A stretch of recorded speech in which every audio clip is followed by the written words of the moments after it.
క్రీస్తునందున్న ప్రియులకు ప్రేమతో వందనాలు తెలియజేయుచున్నాను. ఈరోజు దేవుడు మనకు చేస్తున్న వాగ్దానం ఏమిటనగా, కీర్తనల గ్రంథము 75వ కీర్తన 6-7 వచనాలు. తూర్పు నుండి అయినను, పడమటి నుండి అయినను, అరణ్యము నుండి అయినను హెచ్చు కలగదు. దేవుడే తీర్పు తీర్చువాడు. ఆయన ఒకరిని తగ్గించును, ఒకరిని హెచ్చించును. దేవునికి మహిమ కలుగునుగాక.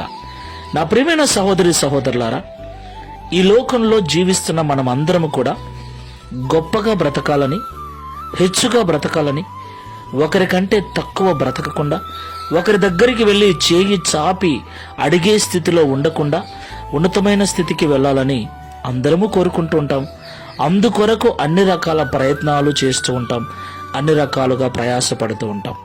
అయితే మనం ఎన్ని ప్రయత్నాలు చేసినా, ఎంత ప్రయాసపడినా మనము హెచ్చుగా జీవించాలి, గొప్పగా జీవించాలి, ఉన్నతమైన స్థితికి వెళ్ళాలి అంటే అది దేవుని వలననే సాధ్యం. ఆయనే ఒకరిని తగ్గించును, ఆయనే ఒకరిని హెచ్చించును. దేవునికి మహిమ కలుగునుగాక.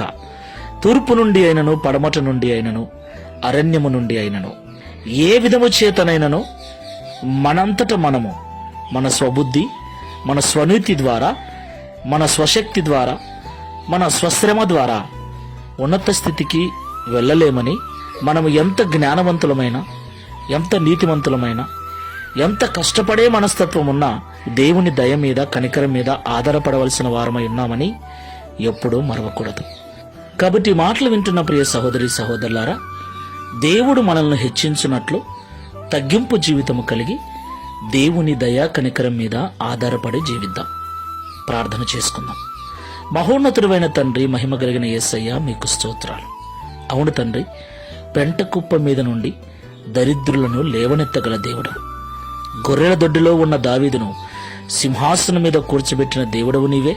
సింహాసనం మీద ఉన్న నెబుకద్నెజరును గడ్డిమేయు పశువుగా చేసిన వాడవు నీవే. అవును తండ్రి, నీవే మమ్మల్ని హెచ్చించువాడవు, నీవే మమ్మల్ని తగ్గించువాడవు. కనుక మా స్వనీతిని, స్వజ్ఞానము మీద ఆధారపడక, మేమెంత కష్టపడే మనస్తత్వం కలిగి ఉన్నా నీ దయా కనికరముల మీద ఆధారపడి నీ కృపకు పాత్రులమై నీ ద్వారా హెచ్చించబడినట్లు సహాయము చేయమని, అట్టి మనస్సును ఈ ప్రార్థనలో ఏకీభవిస్తున్న మాకందరికీ అనుగ్రహించి, తద్వారా ఈ దిన వాగ్దానమును మా అందరి జీవితంలో నెరవేర్చమని యేసు నామములో ప్రార్థించి వేడుకుంటున్నాము తండ్రి. Amen. Praise the Lord. God bless you.